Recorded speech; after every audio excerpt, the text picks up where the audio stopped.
Au milieu d'une Europe qui se relève des ravages de la Première Guerre mondiale, Friedrich Dürrenmatt pousse son premier cri le 5 janvier 1921 à Kronolfingen, un village bernois au centre d'une Suisse qui semble épargnée par les turpitudes du monde. Il grandit dans cette bulle, imprégné par les mythes grecs et les légendes que lui fait découvrir son père, et les épisodes de la Bible que sa mère lui raconte avec passion. Il s'empresse d'illustrer toutes ces histoires dans ses cahiers d'écolier. Il rêve de devenir peintre, mais ses parents le poussent à faire des études. Il entre à l'université en littérature et histoire de l'art avant d'opter pour la philosophie. C'est là que la réalité du monde va brusquement s'engouffrer dans sa vie. Adolf Hitler vient d'accéder au pouvoir en Allemagne et a envahi l'Autriche. Le spectre de la Seconde Guerre mondiale se rapproche. Mais depuis la Suisse, neutre, au milieu d'une Europe de plus en plus divisée, tout semble en suspens.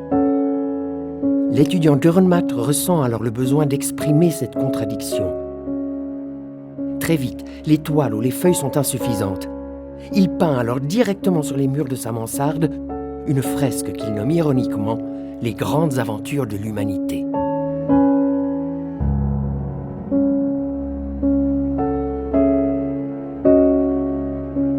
Quelques mois plus tard, il est mobilisé à la frontière, mais il est rapidement renvoyé à cause de sa myopie. La philosophie ne lui suffit plus. Il veut traduire ses pensées dans son propre langage. Il quitte ses études et décide de devenir écrivain, tout en gardant une passion privée pour la peinture et le dessin. Il veut montrer le grotesque de nos sociétés, nous tendre un miroir déformant pour nous pousser à réfléchir. Et le théâtre, à la fois texte et image, semble le moyen idéal pour donner corps à ses idées. La même année, il épouse la comédienne Lotti Geisler. Un an plus tard, en 1947, Les Fous de Dieu est jouée au prestigieux Schauspielhaus de Zurich. La pièce, qui fait le portrait d'un usurpateur menant une ville entière à la famine au nom de Dieu, est une bombe pour le public bien pensant du théâtre zurichois. Et plus encore, le ton et la mise en scène aux limites de la bienséance créent le scandale et, paradoxalement, lancent la carrière de Dürrenmatt. Si son audace l'a révélé, l'argent manque encore durant ces années. Mais le jeune père de bientôt 3 enfants ne se laisse pas décourager. Il écrit des sketchs de cabaret, des pièces radiophoniques et des romans policiers qui vont conquérir le public. Le juge et son bourreau, La Panne ou encore La Promesse. À 31 ans, pariant sur son succès à venir, il s'endette pour acheter une maison à Neuchâtel. Le calme retrouvé au vallon de l'Ermitage l'inspire immédiatement et 4 ans plus tard, sort son plus grand triomphe au théâtre, La Visite de la vieille dame. Nous sommes en 1956 et avec cette tragicomédie portant sur le thème de la justice, Dürrenmatt devient un auteur de renommée internationale. 6 ans plus tard, Les Physiciens, une mise en évidence grotesque et percutante des limites de la science, le place à nouveau sur le devant de la scène. Nous sommes alors en pleine guerre froide et depuis son poste d'observation suisse, Dürrenmatt porte un regard affûté sur une planète à nouveau divisée. Dans ses œuvres ou dans ses discours, il prend position par rapport au printemps de Prague, aux essais nucléaires, à la guerre du Vietnam ou à l'apartheid en Afrique du Sud. Ses paraboles tragicomiques font le tour du monde. Ses écrits sont adaptés au cinéma et traduits dans plus de 40 langues. Il reçoit prix et honneurs. Dürrenmatt scrute la tournure d'un monde alors au bord de l'implosion. Il se l'approprie, le réécrit et surtout, il le peint, le dessine, le caricature dans une énergie expressionniste formidable.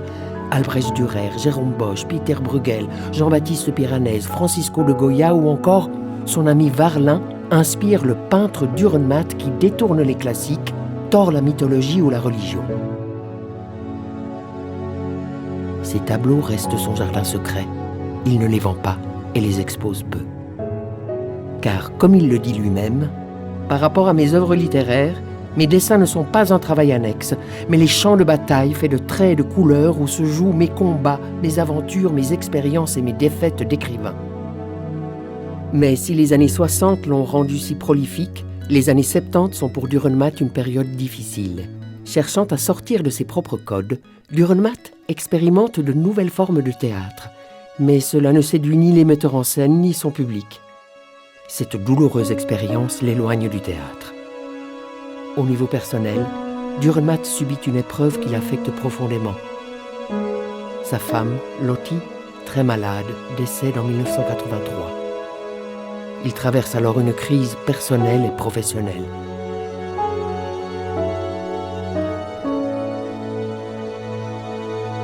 Quelques mois plus tard, il accepte de participer à un documentaire que lui consacre la réalisatrice Charlotte Kerr. Cette rencontre professionnelle est un coup de foudre intellectuel et amoureux. Ils se marient l'année suivante. À 64 ans, Dürrenmatt vit alors un renouveau artistique tout en poursuivant un travail monumental d'écriture, Die Stoffe, commencé 20 ans plus tôt. Ces matières forment une autobiographie qui mélange souvenirs, fiction et réflexion philosophique. Elle crée une mosaïque littéraire inclassable à l'image de son créateur. Peu avant son 70e anniversaire, alors que tout le monde s'affaire à organiser les festivités, Dürrenmatt meurt d'une crise cardiaque le 14 décembre 1990. Cet observateur alerte de son époque, féru d'histoire, d'astrophysique et de philosophie. Cet amoureux des mythes, de bonne chère et d'humour. Ce penseur de la justice, ce critique intraitable des idéologies, cet intellectuel qui s'exprimait autant avec la plume que le pinceau, laisse derrière lui une œuvre monumentale qui fait désormais partie des classiques de la culture suisse et s'exporte dans le monde entier. S'il a légué ses archives littéraires et son œuvre picturale à la Confédération, que sa maison a été transformée par Mario Botta en musée, devenu le centre Dürrenmatt Neuchâtel, Friedrich Dürrenmatt nous a surtout légué un état d'esprit, celui de toujours rester critique envers notre temps et ses idées.